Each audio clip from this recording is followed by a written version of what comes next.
computer. What's up, everybody? It's your boy, Leroy McKenzie Jr., coming to you with episode 2 of the Author Showcase. That's episode 2 of the Author Showcase, where the National Black Unity newspaper has a Author Showcase segment in their newspaper, and we are showcasing some phenomenal authors, some phenomenal writers that are taking this country, this nation by storm. So we thought it would be an awesome idea to bring you some of them, to kind of spotlight them, give you all some little insight into who they are, the projects and books that they have, the messages that they have behind the books that they're writing, or the writings that they have, as well as the motivation behind those things. And I have with me today a very, very, very special guest who is one of those authors, writers, anthologists, and I'll say it like that. And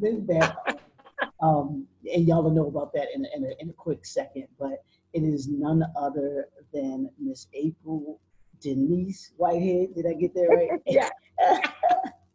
Is April Denise Whitehead, who is one of the authors of Dear Future Husband, and I got to talk about that. But before we get started, I took a look at your information, of course, checking out, the author I'm going to be talking to. Mm-hmm. And I'm going to tell you, my computer is allergic to Steelers fans. I'm just going to say it like that. I'm just going to say it like that. My computer is allergic to Steelers fans. So, so if it get a little upset and something goes a little wrong, it's the computer. It's not me. It's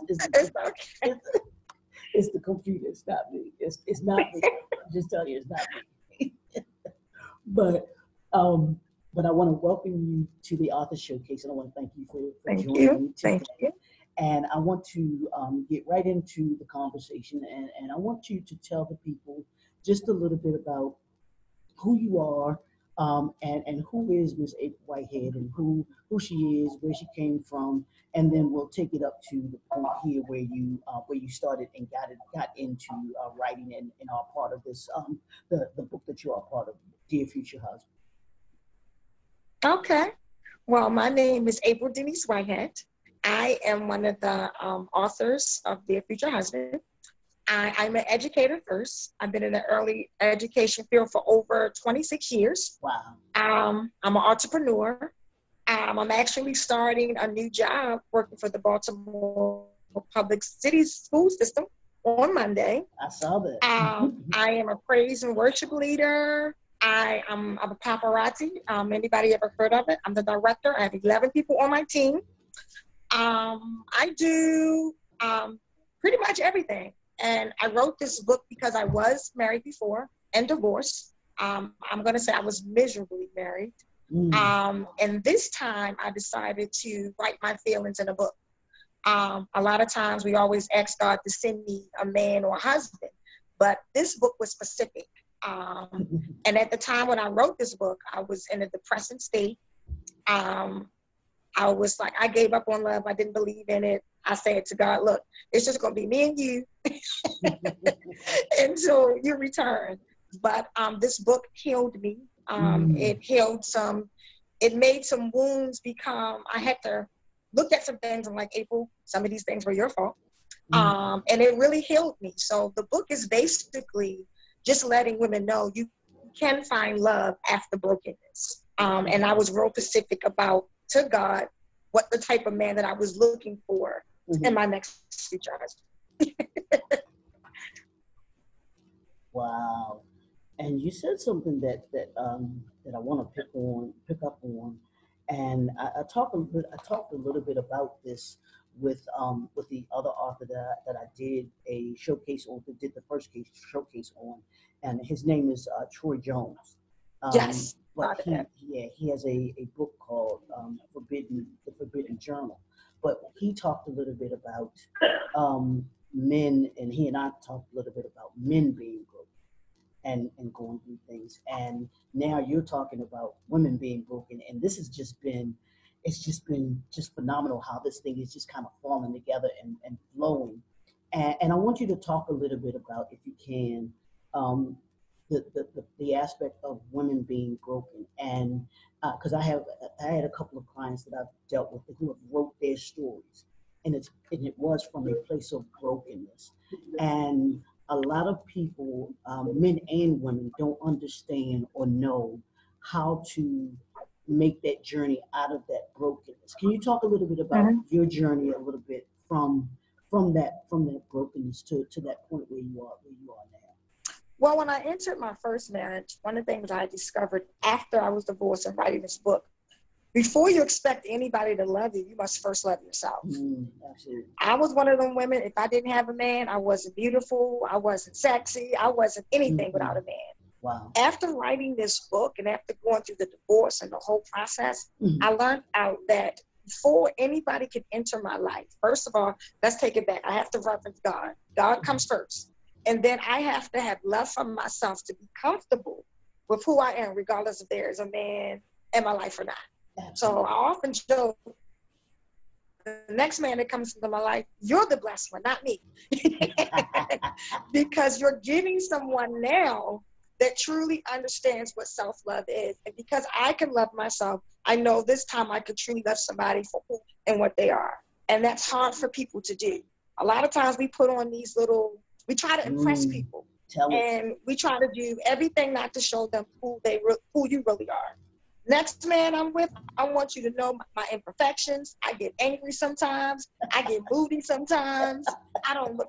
Some days I'm gonna look at you and like, why did I get married to you? But it's okay, because at the end of the day, I know we in this for the long end, and I know we in this because we love God first, we love ourselves, and then we love each other. So the only way to heal brokenness, you gotta truly get into who you are and accept you for you. And because I accept me, either you accept me or keep going. Absolutely. And It a is lot of about self-love. and a lot of people, and I reference her because it's one of the best shows that I've seen when it comes to people dealing with people. And that's Elanya Van Zandt. I love her show, I love Fix My Life, because she doesn't just deal with people on the surface level. She makes people have to get to the core of their Yes.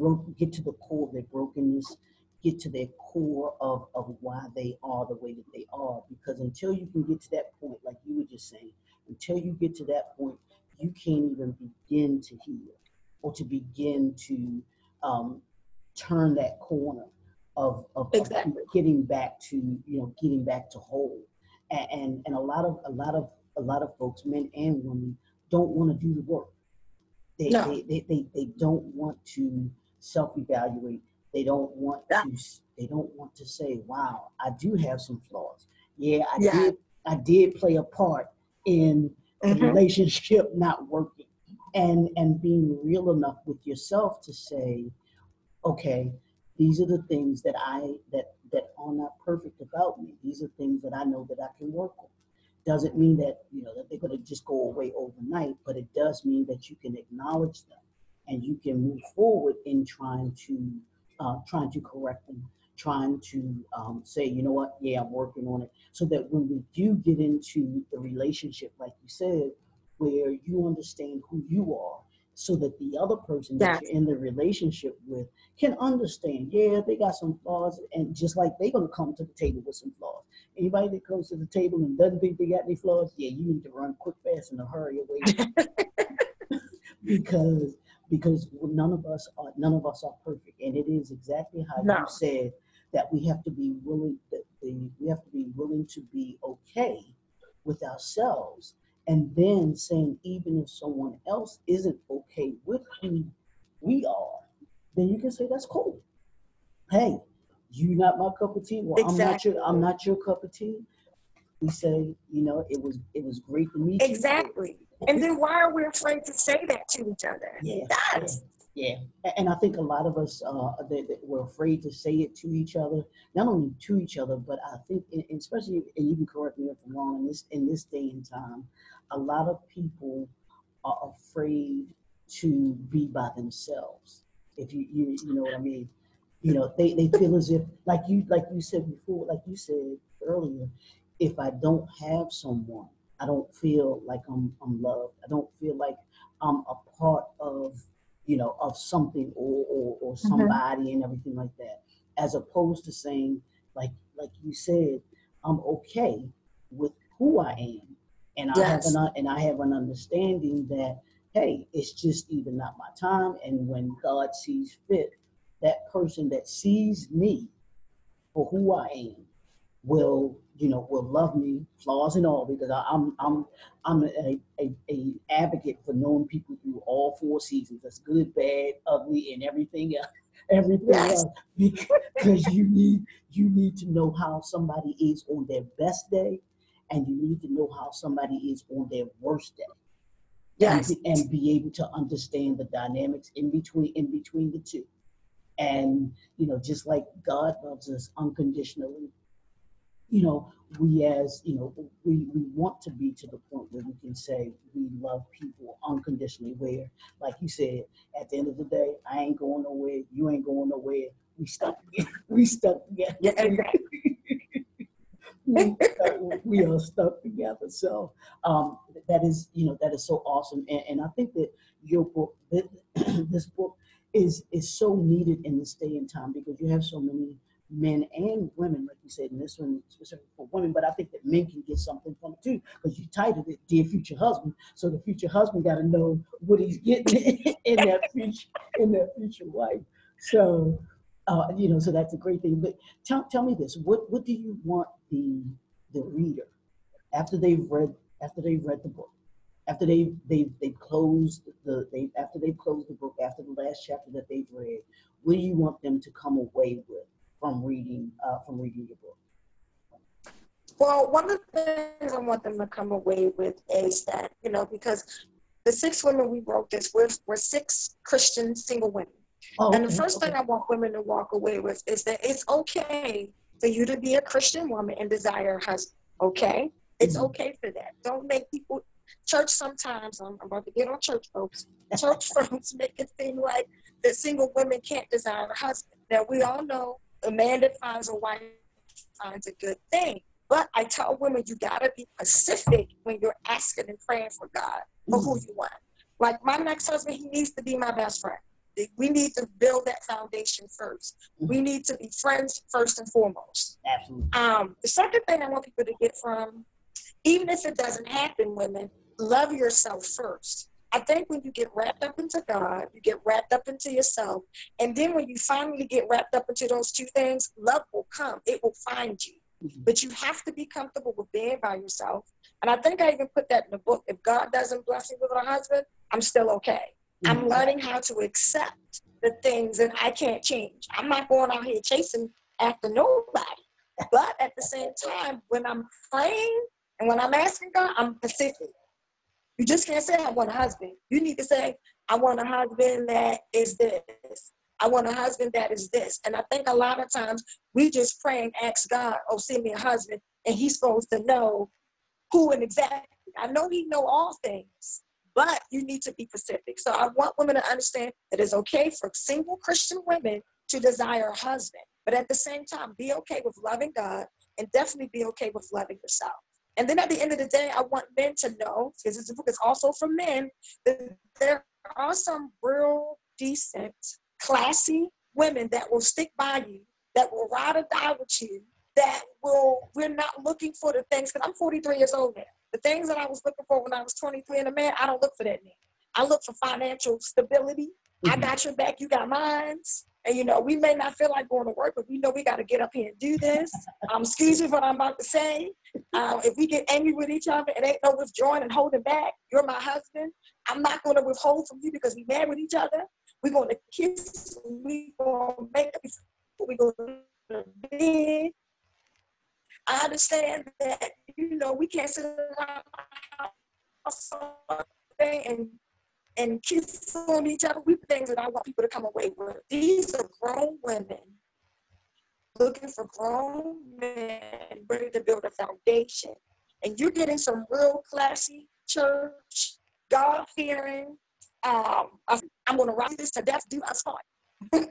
That's what we're looking for. So I want people to get away with knowing that we didn't write this stuff just to be writing it. Mm-hmm. We're pulling out hearts and letting men know there's still some women out here that do foundation.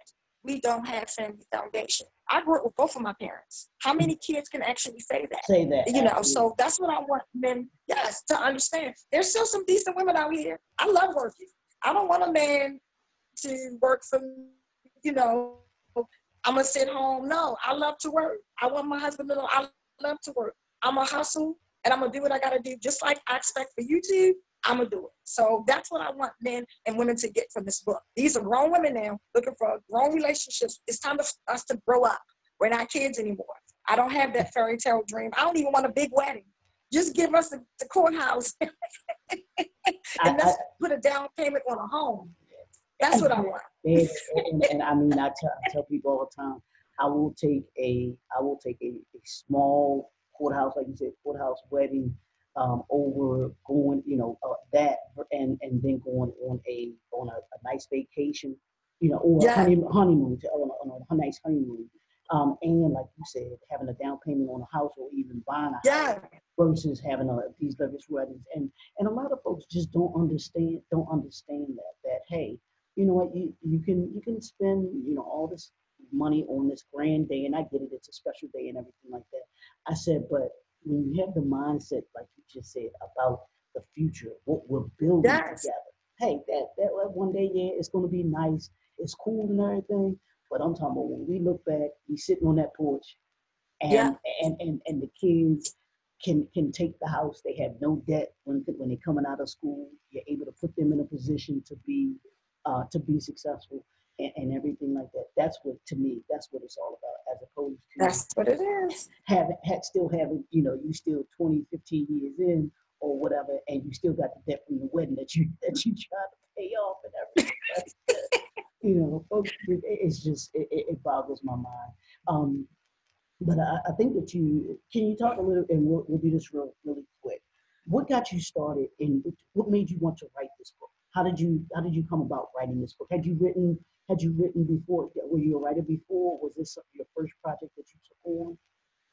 I wrote poems and stories when I was a young woman. I think I wrote a poem when I went to Douglas. I wrote a poem in there, and then basically laid out my future. I wanted to be an early child education, which I did. So some of those things actually came through. Like, this book was when my divorce came. And I'm sitting up here like, April, I never thought that I would get married and got a divorce. And when she came to me and asked me about the project, I totally given up on men. I was giving up on love. I didn't even want no parts of it. And when she approached me about it, and when we did the process, it's like I said, the book was healing me. And that was the first step into me realizing, April Denise Whitehead, whether you're Mrs. this or Mrs. that, Mr. or whatever, I'm beautiful, I'm special, I'm loved by God.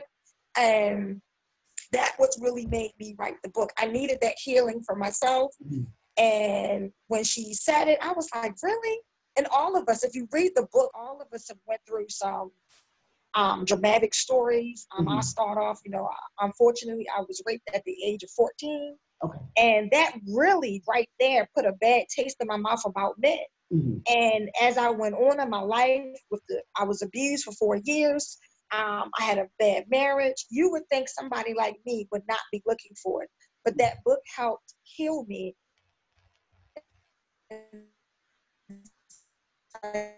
April, you deserve it, acknowledging God. But if it's God's will, then that future husband will come. If it don't, I'm still happy. I'm still single. I'm still mingling. I'm still smiling. I still love Jesus. And I still love me.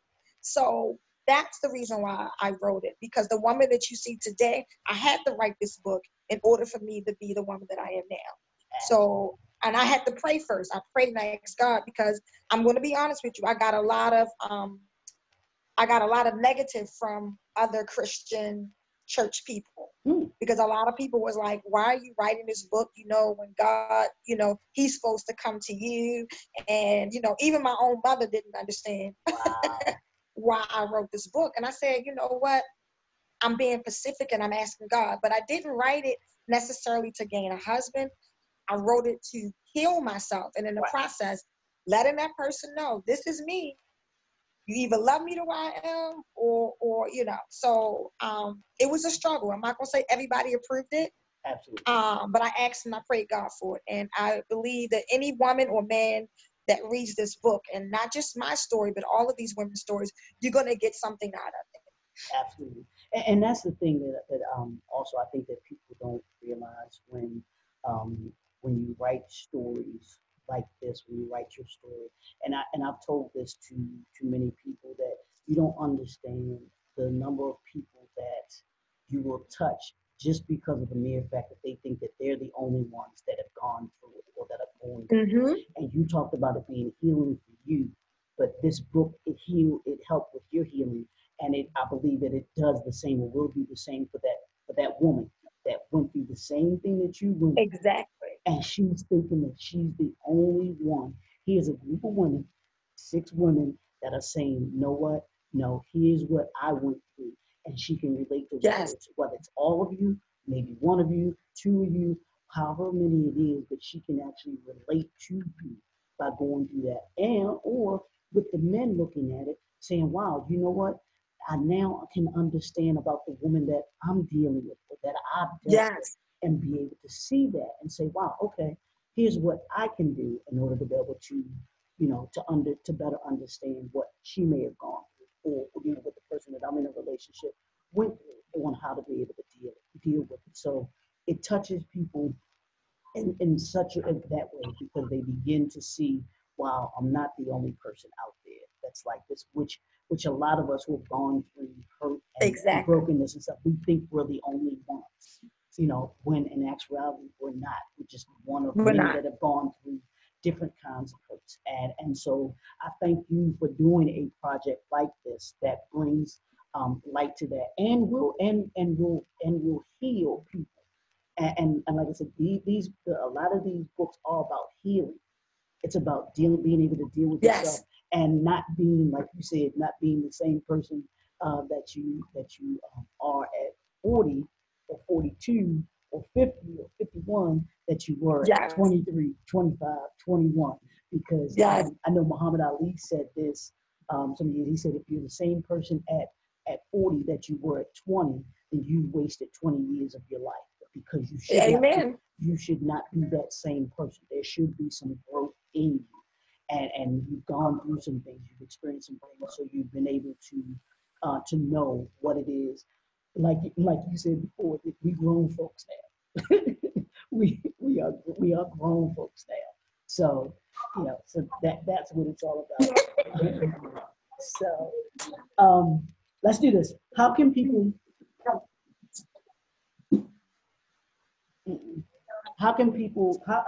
Tell folks how they can get a copy of the book before we go. I apologize that I didn't have it with me now. I'm actually in the hospital visiting a friend, so I didn't have it with me. But if you go on my Facebook page, which is next Saturday at the Langston Hughes Business and Resource Center, I will be selling my book there. We're having a pop-up shop. So I will be selling it there from 12 to 4, but you can just inbox me. Okay, you have the address? You have the address to the Langston Hughes Center? We're going to give that out to the people. It's 5011 Arbutus Avenue. And that's Baltimore, that's Baltimore, right? That's Baltimore, Maryland, the old Langston Hughes Elementary School. Oh, cool. Okay. Mr. Mitchell. So they can catch you there. And then you said, did you have a website that they could go to as well to purchase the book too? They can go to my Facebook page. I do a lot of stuff on my Facebook page. Yeah. And what's your Facebook page so that people can know what that is too? It's my name, April Denise Whitehead. It's my whole full government name. So if you go on there, I ain't ashamed of nothing I do. So if you go on there, if you personally inbox me, I can send it out to you, or however we want to do that exchange. Absolutely. So April, I'm gonna give you this last thing. What do you want to leave people with? We'll end it with that. What you want to leave people with? What's one message that you want to leave them You have to first acknowledge loving God, and secondly, you have to acknowledge loving yourself. And I tell people all the time, look in the mirror every day and be thankful and be grateful for that face that's looking back at you, because that's the one person that you have to totally take care of. No matter what, you have to take care of yourself first. So self-love is very important. You can't expect anybody to love you if you don't love yourself first. Absolutely. So this has been our second showcase, and this is the newspaper that you can go and you want to subscribe and get your copy of it. Subscribe to National Black Unity News. This is, oh, I got it all turned around. This is her book right here, Miss April Whitehead. You want to go and pick that book up. You want to either message her, or you can actually go and meet her in person to get a signed copy, an autographed copy next week at the Langston Hughes Business Resource Center, right here in Baltimore at 5011 Arbutus Avenue. So this is your boy, Leroy McKenzie, and y'all know what I do, know what I say. Chase the impact, because when you chase the impact, you change the world. And these are some individuals that are changing the world because of the impact that they're having in the world. So we want to thank y'all for joining us. We'll see you all next time on the Author Showcase. Miss April, thank you so much. I appreciate you, and we will be talking soon. Okay, much love. Bye-bye.